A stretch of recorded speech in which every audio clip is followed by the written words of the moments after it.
এনেকৈ বনালে বাৰে বাৰে খাবলৈ মন যায়। ৰাজমাহ আৰু কাবুলী বুট ভিজাই ৰাখি এয়া প্ৰেছাৰ কুকাৰত বইল কৰি ল'লোঁ।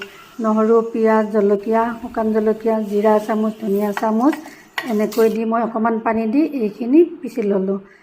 এয়া মুৰ্গী মাংসখিনি হালধি নিমখ সানি ৰেডি কৰি ল'লোঁ।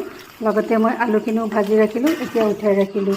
মুৰ্গী মাংসখিনিও ভাজি লৈ আধা ভজা কৰি লৈ এইখিনিও উঠাই ৰাখিম। একে ভজা তেলতে মই এতিয়া পিঁয়াজখিনি দি দিলোঁ। এইখিনিও মই ধুনীয়াকৈ ভাজি ল'ম। এই পিঁয়াজখিনি ভাজি লোৱাৰ পিছত মই যিখিনি মছলা পিচি লৈছিলোঁ সেইখিনিও ইয়াতে দি দিলোঁ।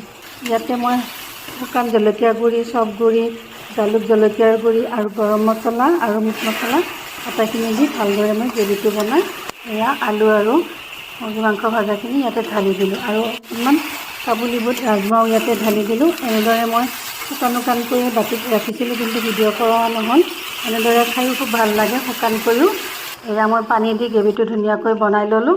এয়া উতলিবলৈ দিলোঁ আৰু হৈয়ে গ'ল। এনেদৰে ভাতৰ লগত বা লুচিৰ লগত খাই ভাল লাগে। আপোনালোকেও এনেদৰে খায়নে জনাবচোন কমেণ্টত।